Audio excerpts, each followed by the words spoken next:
So let's talk about the Netherlands. We're going to explore how the country we know today was basically hammered into shape by four massive historical turning points. And this isn't just some boring history lesson about dates and kings. No, this is about how a nation was literally forged in the fires of rebellion, wealth, decline, and finally rebirth. You know, that phrase right there, it's not just a catchy line. It is the absolute truth of the Netherlands.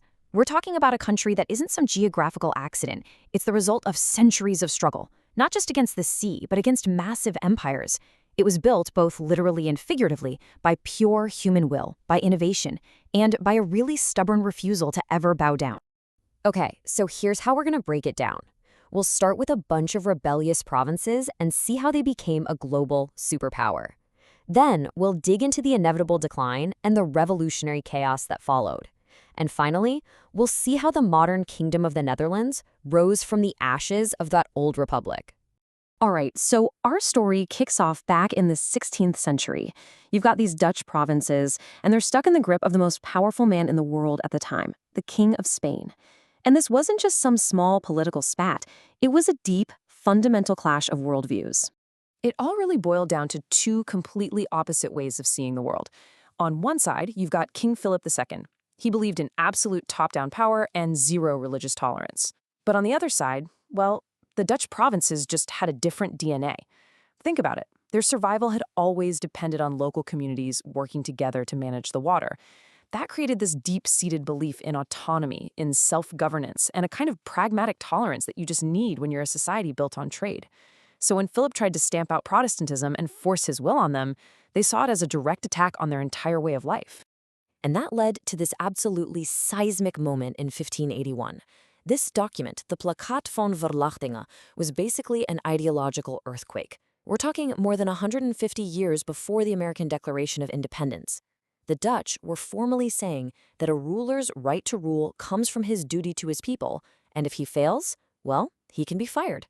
This right here, this was the birth certificate of an independent Dutch nation. And, you know, this incredible act of rebellion didn't just lead to them surviving. It sparked something truly astonishing. I mean, they just ticked out the most powerful empire on the planet.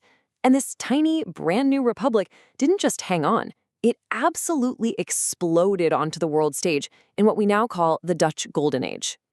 So how in the world did that happen? Well, it was a mix of luck and smart strategy. For centuries, the economic heart of this whole region was down south, in places like Flanders and Brabant. But then, the Spanish recaptured the major port of Antwerp in 1585. What happened next changed everything. A massive wave of merchants, skilled workers, and financiers fled north to Amsterdam, and they brought their money, their skills, and their global contacts with them. Just like that, Amsterdam became the new economic center of the world. And the speed of this rise was just insane, fueled by these revolutionary new organizations. The VOC, that was the world's first multinational corporation, a global trading monster. The Volksy Bank, basically a central bank before anyone even knew what that was, providing stability and trust. And then there was the VIC, which focused on the Atlantic, a venture that included the horrific, and for them, incredibly profitable, transatlantic slave trade. These institutions, they were the engines of the Golden Age. And this chart really puts their incredible rise into perspective. Just look at this. In the 1540s, right before the revolt, Holland and Zeeland were kind of small-time players, right? They were only contributing about 17% of the central taxes. Flanders and Brabant, those were the giants. This just shows you the mind-blowing scale of the economic revolution that completely shifted the continent's wealth to the north. But here's the secret ingredient, the one we often forget. What was fueling all this activity? Believe it or not, it was peat, or turf. This super cheap, super abundant energy source was dug up from the bogs and it powered everything, from breweries to the hundreds of sawmills that made the Dutch the best shipbuilders in the world. It was a kind of proto-industrial revolution, and it was all powered by mud. But, as we all know, golden ages don't last forever. By the time the 18th century rolled around, the Republic's top dog status started to fade. Other European powers, especially England and France, were getting stronger, bigger, and more centralized. And that makes you ask a really interesting question, right? When a nation that's built on trade and naval power starts to lose its competitive edge, What happens inside that society? Well, for the Dutch Republic, the answer was internal fighting, economic decay, and this deep, nagging sense of crisis.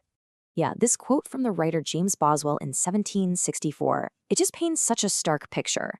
The energy was gone. Industries like fishing and shipbuilding, once the envy of the entire world, were in a steep nosedive. The money was still there, sure, but it was all locked up in the hands of a tiny, closed-off elite, while poverty for everyone else was just growing and growing. So, all this stagnation, it fueled a revolutionary fire. The Patriot movement, inspired by these new Enlightenment ideas about democracy and the power of the people, started to rise up. They were fed up. Fed up with the corrupt, rigid system run by a few rich families, and fed up with what they saw as the weak leadership of the head of state, the stadtholder. They demanded serious reform and a real voice for the people. Now, the Patriots' own revolution was actually crushed by foreign armies, but their ideas didn't die. In the end, it took an even bigger shock from the outside, the world-changing French Revolution, to finally smash the old system to pieces and forge the modern Dutch state. When the armies of the French Revolution tore across Europe, they brought a final end to the old, decentralized Dutch Republic. That old patchwork of semi-independent provinces was just swept away, replaced by a single, unified state. It was messy, it was chaotic, but it laid the foundation for the modern nation we know today. In 1815, that's the year it all became official. After Napoleon was finally defeated, the great powers of Europe got together and established the Kingdom of the Netherlands, a centralized constitutional monarchy that, is still around today. So when you look back, all these centuries of chaos and change really forged a unique national character. That constant fight against the sea, it created this deep-seated pragmatism. The Golden Age, it embedded a focus on trade and looking out at the world. The mix of religions and international merchants made tolerance a practical necessity. And finally, that spirit of collectivism, what we hinted at earlier, now called the Polder model, that deeply ingrained idea that you have to work together or you'll all drown. I mean, this whole history shows a nation that has reinvented itself again and again when faced with a crisis. From rebellion to global trade to revolution, it really leaves us with one final thought, doesn't it? If the Netherlands was forged by its struggles with water and world powers, what new challenges, like climate change or massive shifts in global trade, are going to forge its identity in the century to come?